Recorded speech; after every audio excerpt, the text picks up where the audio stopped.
So my wound is my work, and my work is my wound, and I spend 7 days a week always thinking about attachment trauma and relationships and insecure attachment, and I work with clients, individuals, and couples, and I am immersed in trauma studies and healing and therapy around trauma. I'm in my own therapy, which is about attachment trauma, and it means I'm exchanging a lot with trauma. I don't have a lot of boundaries around non-trauma framework of mind. If you talk about trauma for a couple hours, no matter how helpful that is, you're still stirring up and activating the trauma energy. And it does require continuing to monitor self-care and impart stronger boundaries, and need to take a break. The thing with content marketing and social media is that you never take a break. You're on the hustle, more, next video, next meme, next post on Instagram. You have maybe 6 hours window that by the end of 6 hours you start thinking about the next thing that, what's the next thing I'm going to post and explain on Instagram. And people, who can who receive what's posted, they say, gosh, this is so helpful, this is so amazing. Well, and it is at my expense of living a life immersed in trying to understand trauma dynamics and my own trauma healing, which I love, which is what I want to do, but it has a consequence. And we project onto our work our wounds. Many people, it's easy to use an example of corporations.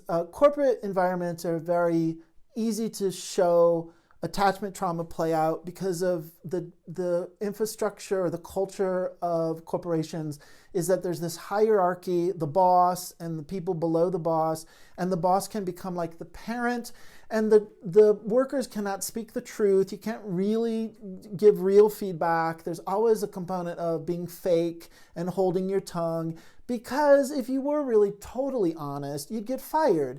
And you have a built-in dependency because you need the paycheck to live and to survive and to pay your rent. And then you have a bunch of people who, for the most part, are not very conscious, and meaning the corporate culture, the work culture, does not invite conversations saying, hey, everybody, let's acknowledge our shared collective attachment trauma and how it's playing out in our business.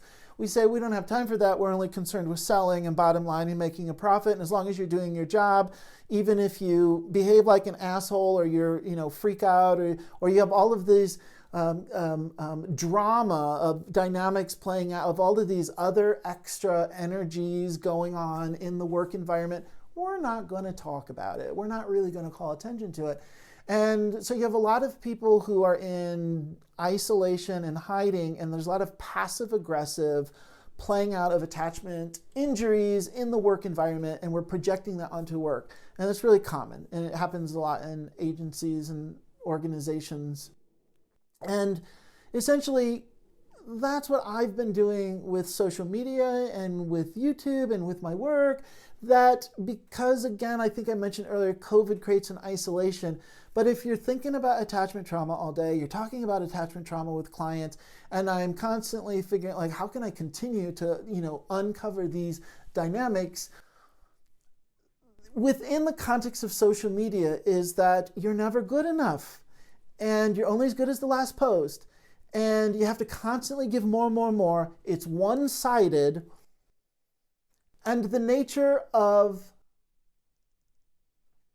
other people using the same voice or the same content that you're using is very easy to see how other competitors have bigger followings, and there's a confusion around, well, why is that person getting attention when they're saying the same thing I've been saying for the last 5 years, or I have 8 videos about that, or in total, I have 170 videos, and so there's a confusion around my voice is not unique.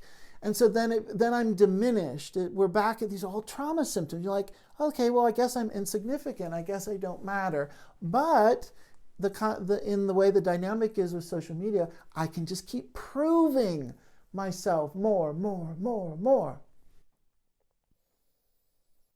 So there's a lot of projection going on. And I know that people, that I'm not alone in this. I mean, I've heard many people, even outside of the space of anything related to relationships or therapy, that, there's all those articles that say, people are more depressed with social media. It activates a depression. People feel worse about themselves with social media. People feel isolated because of social media. People don't feel more connected. They don't feel they have more friends. That it's not creating stronger attachment bonds. It is an environment that makes us doubt ourselves, and it activates our insecurities. And for someone with attachment injuries around my wound is I'm not seen, my wound is I don't matter, my wound is I'm insignificant. There's a lot about what I've already described of needing to produce content more and more and more that activates those feelings. Also, when I first started, there's such a thing called data mining. And in the industry, in social media, in content marketing, the conclusion of data mining is, oops, oh well, people do it. That's what it is. And data mining means people who purposefully cut and paste your content. They purposefully take your content to either use as a reference, to either rewrite, but they're very much benefiting from building something for themselves off of what you've already done, and they're taking it for free. They're not consulting. They're not saying, hey, I'd like to pay you a consulting fee, or you've spent the last 5 years writing content, and I'd like to hire you as a consultant around this type of content. Instead, they just they join my Facebook group, they join the membership community, and they give themselves permission to take liberties or to use that content however they want. Now, this is a very fine line. We really don't know. Like, is it content? Is it data mining? Is it really just learning? You can never put your finger on it. But in the industry, in content marketing and social media, it is understood that if you produce anything, and this is true of any industry, I've talked to many, many people, the beauty industry, anyone who writes a blog post or anything puts out there, there's this feeling of like, well, I know people are going to build off of my hard work for free. Now, this reached the culmination of extremeness where there was a therapist. She was in a different country. She was not the only one, but she was really 100% copied my content, put it on her blog, signed her name, Love. Her name's not Anastasia, but like Love Anastasia. And I found, how Facebook will say, hey, you might like to follow this person. And so Facebook suggested her because she was part of my community. And I thought, oh, that's interesting. I'll click on that. And then I start reading her Facebook post, and you hit the translate button because she's in a different country. And I'm reading, wow, wow, she's like my sister in writing, and she's great. I like her stuff. And then I thought, well, this really sort of sounds like me. This is like it is. I like it because it's me. And then I found on my website, or not website, but in my archives and in my community, she was lifting literally 100% the exact thing and putting it on both her Facebook page and on her website and signing her name. So I sent a cease and desist letter. I did have a couple of people said, hey, do you know that there's someone in your community? And 2 or 3 days later, after you post something related, she has a Facebook group of very similar content, and whatever you post will appear 2 or 3 days later. She has rewritten it. It's not my stuff, but she takes the inspiration and a lot of the organization of the hour to 2 hours that I put into writing something fresh and having it be my ideas, and she piggybacks off of those ideas and she posts it in her Facebook group. We're getting into gray area to say, well, is she just growing and learning based upon what she's... But then we also say, well, is she participating in the community? Is she there for her own personal reasons, or is she there for professional reasons to data mine and to use that content to benefit her community?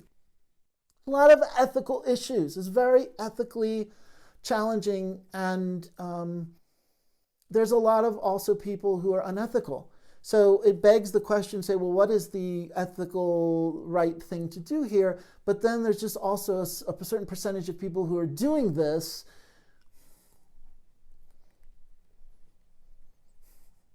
and they're out of integrity. But yet they don't think they're out of integrity, or we have different definitions of integrity. I share this because this is very much informing how I feel about my personal work and the investment of the hours I'm putting in.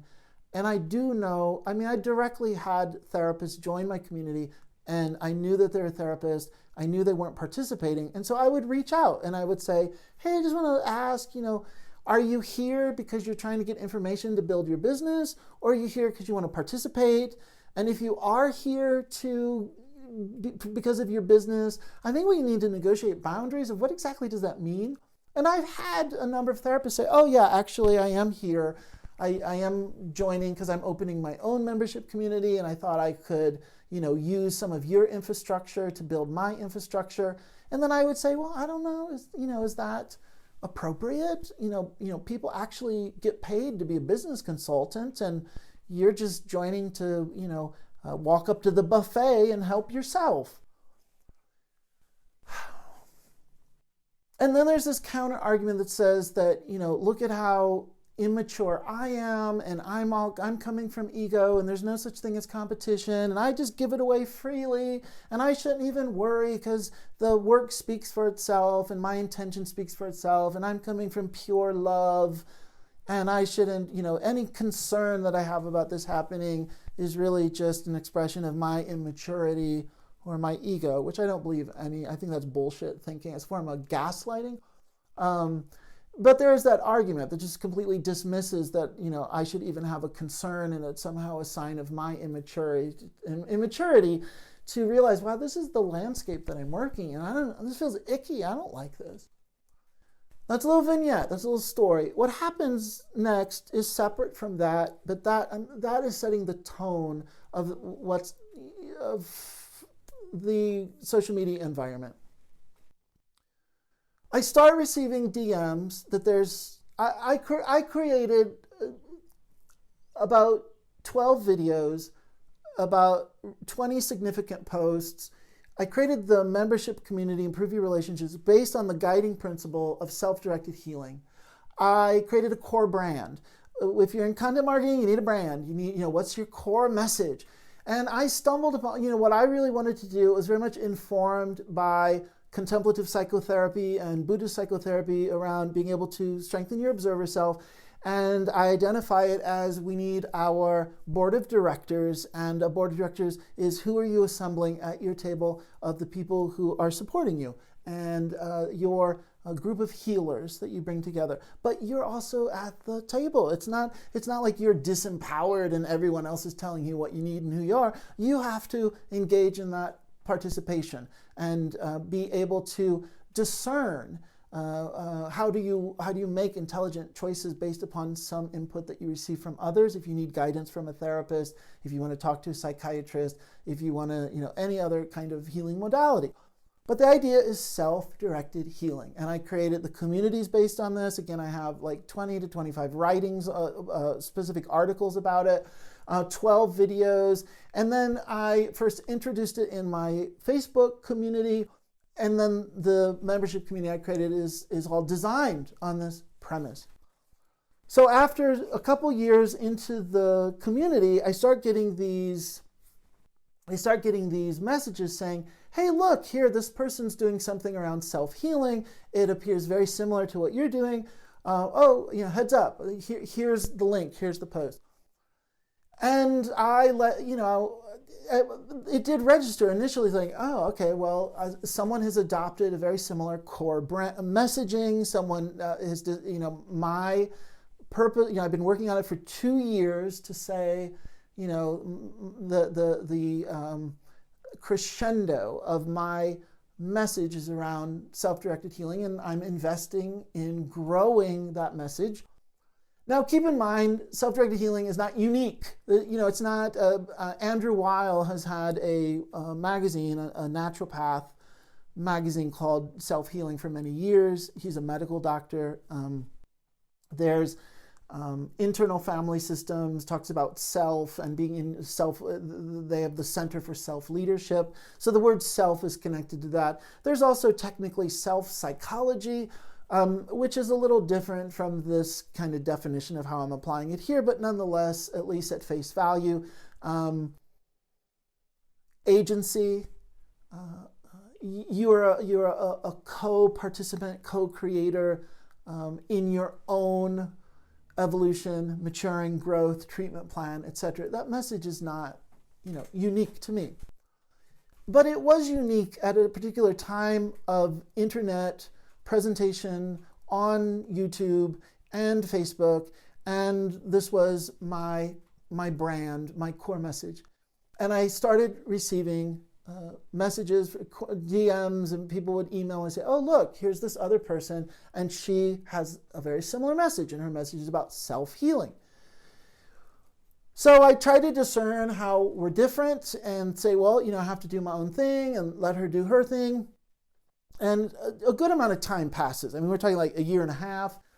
And every so often I get jealous. Every so often she is a master marketer. She engaged in a meteoric rise. She got an outrageous number of followers and had a great success. And I think that her ambition is really off the charts in a way like I never even had that ambition. And whatever she knows to do with marketing and building, having a content marketing business, it's like, well, I don't know how to do that. And, she's a real business person. I feel sort of like I'm, an imposter pretending, trying to be a business person and set all this stuff up. And again, my ambition never even was close. So her meteoric rise is a reflection of her business savvy and her ability to build a team, and that she's a business person and knows how to, create marketing systems to grow in that way. And then, of course, we also sprinkle some luck in there. However, the core messaging is anyone who is at that level of success or savvy does research and does say, oh, I'm wondering if, who else is using a similar terminology, if not the same term, of now her core messaging. And I was somewhat a little ahead of the curve I recently saw someone gave me a message saying, Alan, you were doing this before attachment styles became zeitgeisty. The zeitgeist, the incredible explosion of everybody now is an expert on attachment styles and attachment injuries and attachment trauma. And so the result to me is my unique voice and my core messaging becomes highly diminished, and I'm not heard, and I'm not seen in any of the credit or what I perceive as maintaining a uniqueness.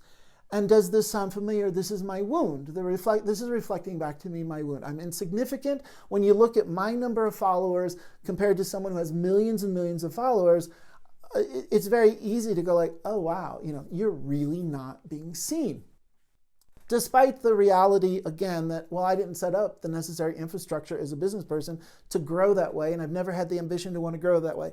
But nonetheless, this is activating my attachment trauma. And everything I've done up to that point of 6 or 7 years or whatever the number was, I got to do more. You got to prove yourself. You got to try harder. You got to prove yourself. You're just not enough. You're just not enough. Well, everything you've done up to this point doesn't matter.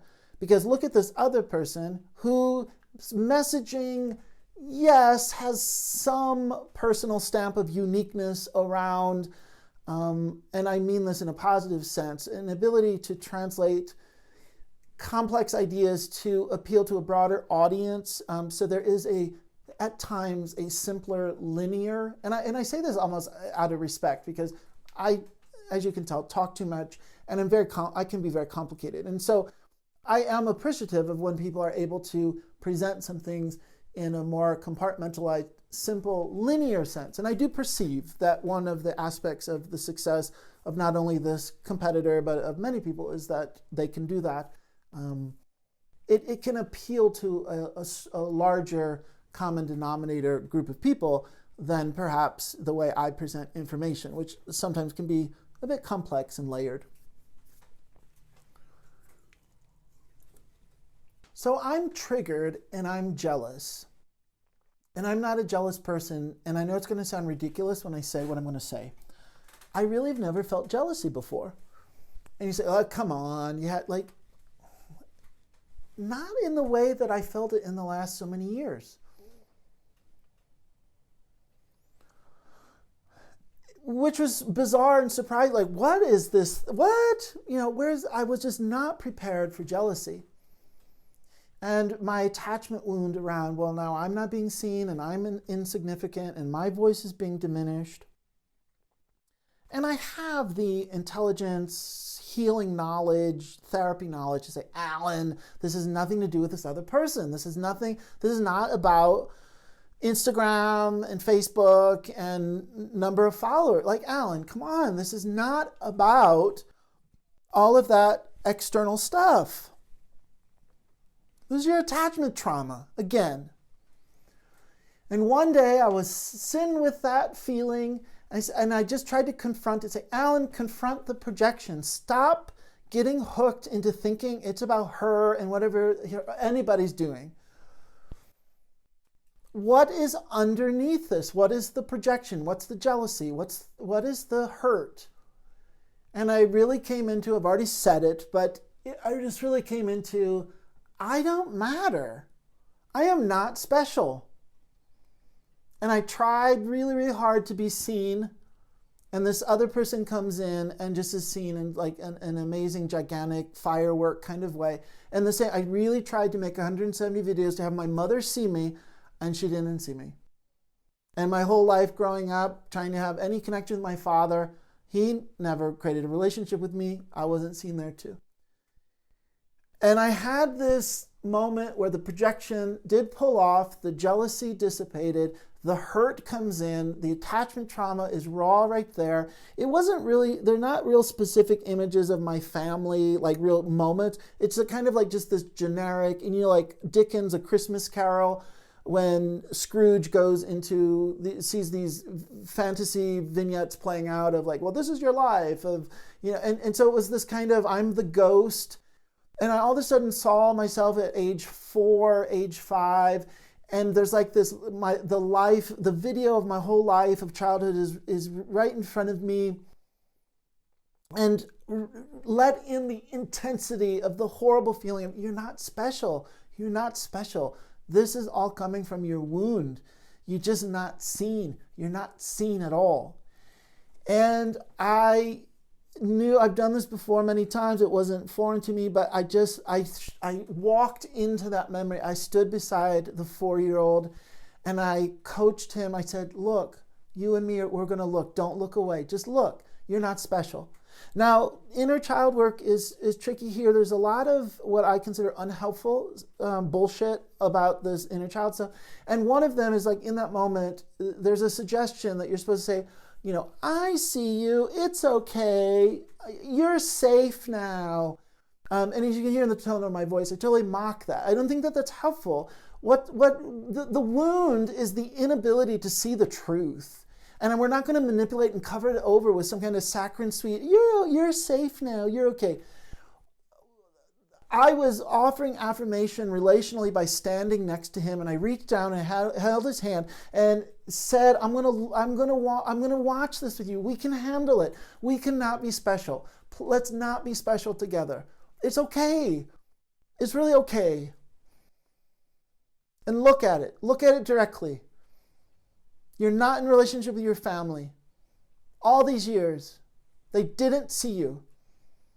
And you and I are going to stand here as long as we need to let in that truth so it doesn't hurt us, so that we're not afraid of it, so we're not playing it out in fucking social media or in my business or through the projection of someone who's more successful than I am. And remember how earlier I talked about creative expression, and you can create some kind of concretize. You can create a vehicle, an externalized thing to help. And I just knew I wanted a doll, a boy doll, and I wanted a big doll. And I went to Target and I found this doll that's like, pretty good size. And this is all going to sound weird and bizarre, but I'm a therapist and I can explain all the reasons why I'm doing this. So it's not weird and bizarre. It's actually meaningful and lovely and important and necessary to try to heal this fucking attachment wound and to bridge the gap of the little boy who's still trying to communicate to his mother and jealous and angry that he's still not seen. And I have this doll in a duffel bag in the passenger seat of my car, and I put my hand inside the duffel bag and I hold his hand and we cry, and I just say, you're gonna be okay. I know you feel you're not special. So we're not special. We can handle it.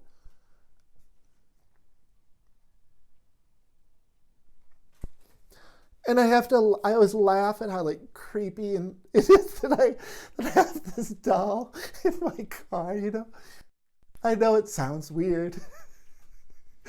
And one time it was unzipped.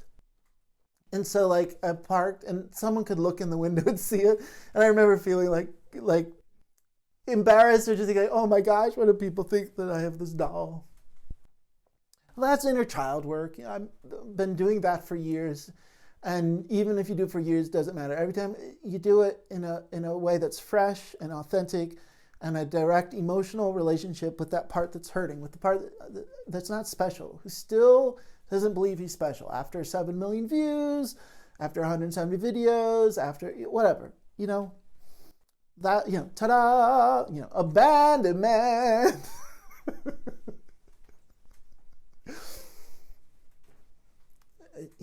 I joke, and it's not a joke, but the joke is, attachment trauma, the gift that keeps on giving.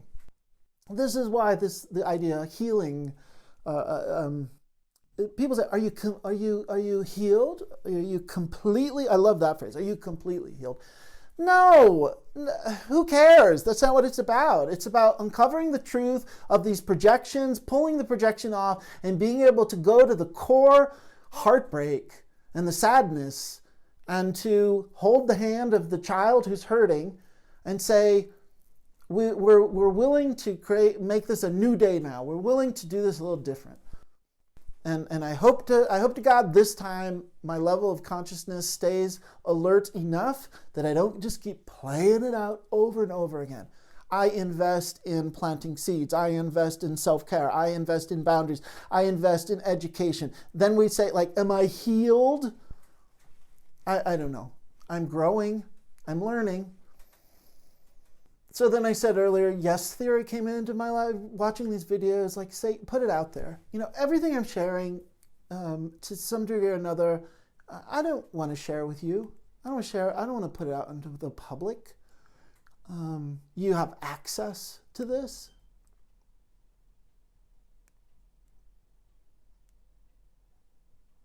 And then that's my wound.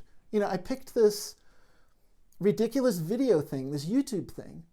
My wound is around not being seen. And here I've made my work of how can I be seen? And to the point where I'm still so bound. Remember the story I told of the woman and her feet were wrapped in the John Bradshaw book, Healing the Shame That Binds, and we're just bound. I'm still bound. There's still aspects of this that are playing out in my life, and I also am trying to get unbound. And my wound is being not seen, and I create videos to be seen, and when I am seen, it sheds more light on how I'm not seen by my family. It illuminates the wound more, which is a way of provoking the wound, and it's not pleasant. And so then I have this tension between hiding, revealing myself a little bit, but also hiding because I'm frightened to be seen. But I need to be seen because that's the wound. But I'm frightened to be seen. And I want to control how you see me. I want to control it because it can't be too much.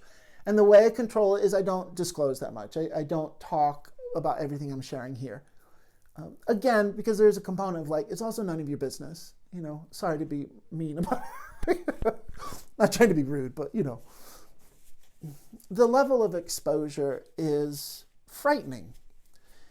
And, do I really want to be as ambitious as someone else? Do I really want to be on the national stage or be on certain podcasts or have millions of followers? The answer is probably not. I'm probably frightened of that. And yet my business I hit a wall around growing my business, and I hit a wall around how to even be a business person. And I'm at a crossroads of like, I need to put it out there that I need help. I need to be like Amanda Palmer in the TED Talk and say, I need help. I need to say, I'm not a business person. I don't know how to create a marketing infrastructure. And I've spent the last 7 years pretending I could learn. And I've done, pat myself on the back. I've done okay, but not to the level that I need to if I want to solely focus on making more meaningful videos and creating courses and working with clients individually and having the online membership community. The level, what the strength of what I have to offer is in my ability to articulate the attachment trauma dynamics. It's not necessarily in setting up a funnel or a landing page to grow the business. The big ask that I have, is a very long video coming to an end here, is all about I need help, and do I know how to receive help? So much of attachment trauma for many people, it incorporates feeling isolated and maintaining an isolation and maintaining go it alone. I am self-employed. I've been self-employed for 20 years. And yes, I have hired some part-time freelance people to help me here and there, but for the most part, it's just me. It's me. I'm a one-man show. I'm the janitor and I'm the president. And oh, by the way, now I'm a content marketer and I make videos and, et cetera, et cetera. It's just too much. And if I continue to do it this way, I'm going to run myself into the ground, and it's going to be more of the same of all, I'm just going to keep triggering my attachment trauma, and I can't do that. It's ridiculous. That's the opposite of self-love and the opposite of self-care. I do need help. I need a business partner. I need people who hear my sincerity, who know the goodness that I bring to this content, and that I know I can help a lot of people. And I do am running into an obstacle or a barrier to know how to take it to the next level, which is a phrase I quite honestly have grown to hate, because I just feel like constantly I'm always asking, when are you going to take it to the next level? So I can't express enough the phrase, I need help. I don't know how to find this help. I don't know how to find people who are sincere in their wanting to invest in building and growing something. There is an embarrassment to saying I don't think I'm a good business person. And I'm not saying that to pejoratively or to be hard on myself. I'm just saying what I've been doing for 7 years, if there's I do envision myself giving, creating conferences and speaking and workshops and with hopefully COVID doesn't impact us as much, that I would feel safe around traveling because of COVID. But I'd love to travel and, create workshops and offer more resources. Some of the projects that I have cooking, I've started writing poetry again. I did share one of my poems on Instagram, and I liked it. And I really value that I am tapping into my creative voice, my poet voice. For the longest time, I've wanted to create a podcast. I do have episode one done. It's either the sample episode or number one. The title of the podcast, it's all about working with these different parts of ourselves and really being able to invest in a dialogue with, be it the inner child, younger self, or just any aspect of who we are that we personify and engage with. And the title of my podcast is Hello Self, It's Me. And I'm turning that into a course. I have started recording some of that. I've started working on a course called Healing is art, not work, and the what I've already talked about, using creative expression and the expressive arts for a vehicle of healing, that's going to be incorporated into into that course. And then I have the membership community. I've already redesigned and completely revamped it. It's sort of like, it's called Improve Your Relationships. It's like IYR Plus, it's like, or 2.0, whatever. And I'm at the place, there's still a lot of work to implement it and make the change. But the actual design, after going on almost 5 years of having the community, I've learned a lot about having communities. And for the most part, it has gone up and down in membership. There's periods of time when people are more active, periods of time when they're not. But overall, I have learned a lot about like what people want and need, and I have some good ideas of how to build off of what was done for the last 5 years and redesign it and amp it up a little bit. The last part is a little challenging to talk about. I did purposefully save it to the end because it's not easy. It does link to my work as a course, which is almost ridiculous to call it a course. And I posted about this twice on Instagram. I have a very lovely dog that I've had for 20 years, and she is approaching her end of life process. And I adore her.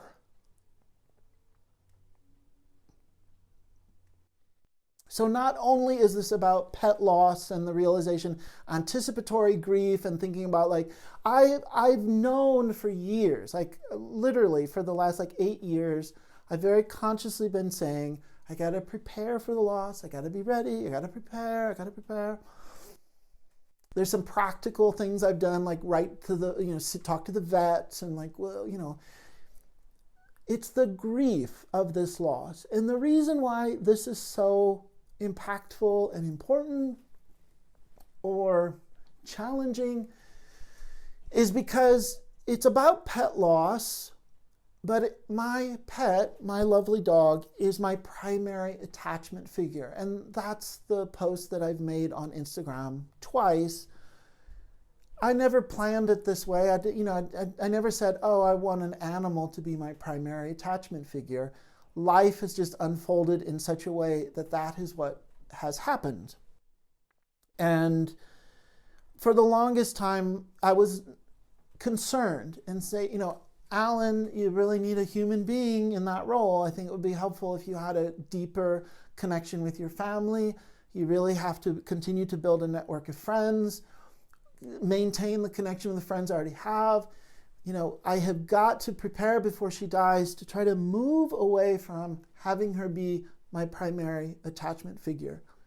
And so initially there was a little embarrassment in knowing that, because I think culturally there's a judgment that, that's somehow less than or not ideal. And at this point, I just say, well, oops, it's happened, and it is what it is, and it is true. She is my primary attachment figure. And I've actually, what I'm going to say is just outrageous. I never thought in a million years I'd say this, but I have something clicked so many months ago. I am prepared for her to die. I'm not going to be devastated. I can get through this. Now, the also weirder part of this, because I talked about social media and all of this has this narcissistic component of whoring your personal story. So for the longest time, I thought to myself, it's just mine. It's so private. I'm not sharing this with anybody. But in order to get through my grief, I wanted to make some videos. I've started to make videos, and it's shaping up, and I'm presenting them like, this is a course, and the only way that I can manage my grief for this upcoming loss is I'm going to turn it into a project, and I'm going to share and document some of the insights that I'm having as far as how to manage this type of loss. And it's very, very unique. than losing a person. And I know that there are thousands, hundreds of thousands of people who feel exactly the way that I feel. I know that. And I know that we need to talk about this. Even if for people who they do have a partner, they do have a more deeper connection with family, they do have friends. Losing a pet that if you have a history of attachment injury or an attachment wound, and you've been adored and loved by your four-legged friend or winged friend or fish scale friend, whoever, all of the beings, whoever it is, that's such a unique bond. And we don't have a lot of honest acknowledgement of, we're not just losing a pet, we're losing a primary attachment figure.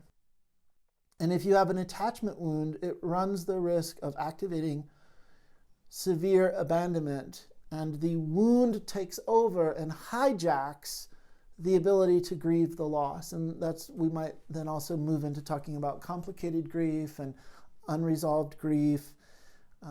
Also, it even moves into what's called ambivalent grief, where there's no clear ending, because even though the animal died, the wound has not healed, or you haven't been able to put the trauma to rest.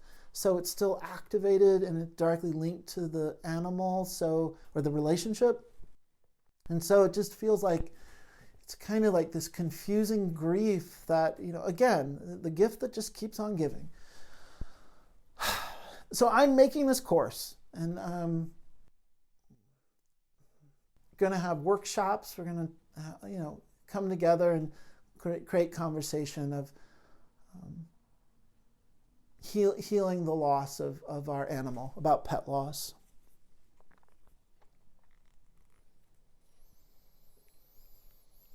The ending of this is, I did think about the ending of this video that is outrageously long. I'll cut it up into segments, into parts, but poet Naomi Shihab Nye has a poem called So Much Happiness. And she talks about happiness as like a butterfly. It just sort of flits around and it lands. It sort of indiscriminately just sort of touches. It lands on the building, on the roof, and it lands on the tree, and it lands on your shoulder. And, and happiness is just sort of there, coming and going. But then she says, but sadness, with sadness, it's this thing it has a heft, and you can rub up against it. It's like change in your hand, or a ticket stub. And I like the image of a rock, like a river rock. I once I was part of this, it was actually really nice. It was called Gay Men's Leadership Training, and it was in Northern California in wine country. And it was really this amazing kind of resort area. And we had to introduce ourselves of something about our identity and what we bring to leadership. And I said, I know sadness, I know heartbreak, I know how to hold it in my hand like this rock. And for the longest time, I thought, culturally I've been told that we prize happiness more, and I'm somehow supposed to identify more with this butterfly flitting around. And there's knowing heartbreak and holding the sadness is somehow just a transitory step to get to, we're supposed to put the sadness down, and we're not supposed to carry that heartbreak with us. And at this point, I don't know, I will always have the heartbreak with me. I will always carry this stone. The thing about sadness is it's honest. There's nothing more honest. We can be in denial of certain things, but when you really drop down into your sadness and you link it to your wisdom, your innate wisdom, you're speaking a truth, an honesty that is only revealed to you through the sadness. that has been my path my whole adult life and in my work, and that's what I continue to own. And in the spirit, that's my brand now. That's my core messaging. I know heartbreak and want to continue to have conversations with all, with everybody. Not to manipulate it, not to change it, not to be happy, not to be fully healed, but to access our wisdom, our truth, and to be honest with ourselves. I've been saying for years, your healing is my healing is your healing. We all benefit. That's the why, we pull each other up. That's why we're doing it. Lastly, I belong to a men's group. I've been part of this men's group since 1997. And I've done it in many cities, and I'm connected, and they really promote having a mission, knowing your mission. And there's different periods in my life where I have clarity of a mission and then when I don't. This is the one I've been working on recently, and I like it, and this is my mission, and this is what I leave you with. Also an invitation for you to create your own mission. But my mission is I create a world where emotional connections matter, and curiosity for each other's inner world heals attachment trauma. That's what I'm striving for. That's why I made this video. Setting ourselves free, all of us. Thank you for listening. If you endured through the duration, thank you for listening to the whole video.